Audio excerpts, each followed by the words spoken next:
as silent as moonlight on a gravestone. Leary didn't. He went around the country raising hell and saying the government should not shut down scientific research and science should be free of government interference and all sorts of subversive and sinister things like that. So eventually, according to Leary's story, he was framed by a cop in Orange County. They planted half a marijuana cigarette in his car and then busted him and sentenced him to 37 years in prison. The regular sentence for possession of half a joint in California at that time was 6 months. For some reason, they gave him 37 years. It does look like there was a certain desire for revenge against Leary for going around telling people science should be free, it should not be controlled by the government. It's a subversive Jeffersonian constitutional idea of the type our present government wants to destroy entirely and doesn't want anybody to hear of or think about. The basic idea is that there's 8, quote, circuits, unquote, in the human organism. Leary liked the word circuits because he fell in love with computers very early on. And from the 1970s on, he tries to use cybernetic and computer-type metaphors as much as possible. Some people object to it on the grounds that they think it's mechanistic. And I had a long talk with a naturopath who told me it would make a lot more sense if you said systems instead of circuits. So instead of saying the oral biosurvival circuit, if you said the oral biosurvival system, it would fit the organism as a whole more clearly and sound less mechanistic. And I thought that over, and I tried to write about the 8 systems rather than the 8 circuits. But meanwhile, books of mine in print are talking about the 8 circuits, so most people expect me to say 8 circuits, and so I got this kind of drag on my vocabulary. Okay, so you've described the oral biosurvival circuit as... which has the 2 polarities, infophilia and infophobia. Everybody's on a spectrum somewhere along that line, depending on their early experience. Between the world is a safe place and the world is a terrible place. Those are the extremes. There's lots of places in between. You can imprint that this neighborhood is safe, but all other neighborhoods are dangerous. Just think of it as a line. One end is total infophilia. You're continually looking for new information about everything, and you're continually deliriously happy about the new, no matter what it is. Oh, a new atomic plant? Hey, that sounds groovy. Yeah, what? New pesticides? Yeah. And the other end is the total infophobia. It's new, it's evil, it's dangerous, we don't want it. We're not going to take that goddamn vaccination. We'll have the witch doctor do a spell and cure the disease that way, you know, and so on. And we're all somewhere on that spectrum between infophilia and infophobia. And according to Leary, we shouldn't be stuck in one place. We should be able to move depending on the evidence. But the standard science would say that once we have that imprint, that's where we're stuck. Yeah.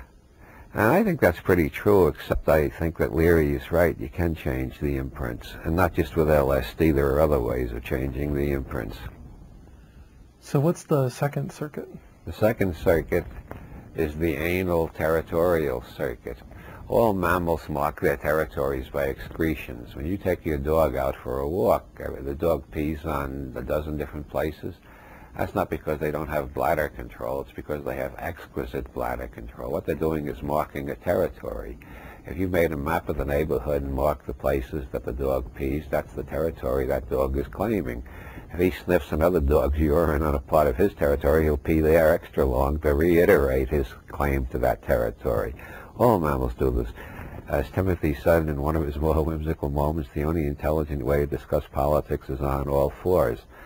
Because it's all about territorial squabbles. Who's in charge around this habitat? And the anal territorial circuit is a sort of an up-down at right angles to the forward-back of the oral biosurvival circuit. You're either at the top of the hierarchy and claim most of the territory, or you're at the bottom and don't have any territory and just take directions from those above you, or you're somewhere in between. When you put these 2 axes together, the right-left oral biosurvival circuit and the up-down anal territorial circuit, you get the Leary interpersonal grid and divide it into 4 parts. In interpersonal diagnosis, he divides it into 64 parts. It depends on how much precision you need in diagnosis. By the time you've started to walk around the house and meddle in family politics and struggle with your siblings and your parents for how important you're going to be in the hierarchy, and you find out where you fit in. You find out who you can bully and who can bully you, and who you got to submit to, and who you can dominate, and so on. You got this scale on the up-down, and you got the forward-back scale of innovation or conservatism.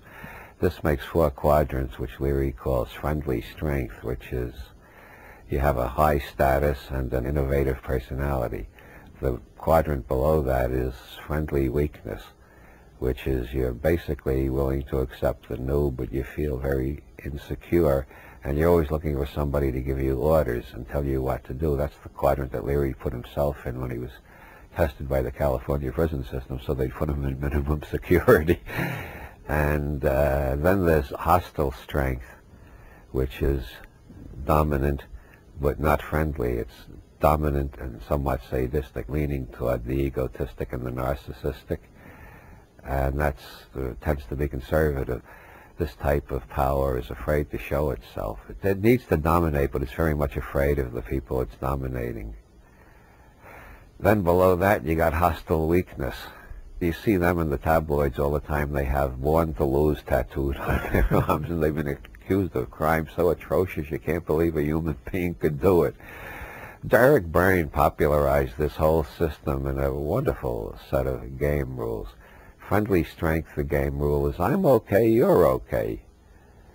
That's obviously the healthiest relationship you can have, as long as you can maintain it. Of course, you can't maintain it with everybody, because some people aren't okay, they're sons of bitches. But as long as you can maintain, I'm okay, you're living in a very happy world. And then friendly weakness is, I'm not okay, but you're okay. The overwhelming majority of people in psychotherapy have that basic quadrant. They're not okay, but they're quite convinced the therapist is okay, and they're waiting for him to produce the magic jewel out of the drawer that will cure them all at once. And all they have to do is please the therapist long enough, and the magic jewel will come out. Most of them really believe in it, although not that literally. And then hostile weaknesses, I'm not okay, you're not okay. That's why they have the tattoos saying "Born to Lose" or "Born to Raise Hell," etc. And then the hostile strength, Eric Berne's slogan for that game is, I'm okay, you're not okay. And that is the favorite game of ideologists of all stripes. The person is always going around telling everybody else what's wrong with them and trying to straighten them out. Never in a kindly way like friendly strength, but always in a morally reproving way. Now, the first circuit seems to have been known to our ancestors and projected outward as the moon goddess, the great white moon goddess, with their 3 aspects, and that's why the first day of the week in almost all Europe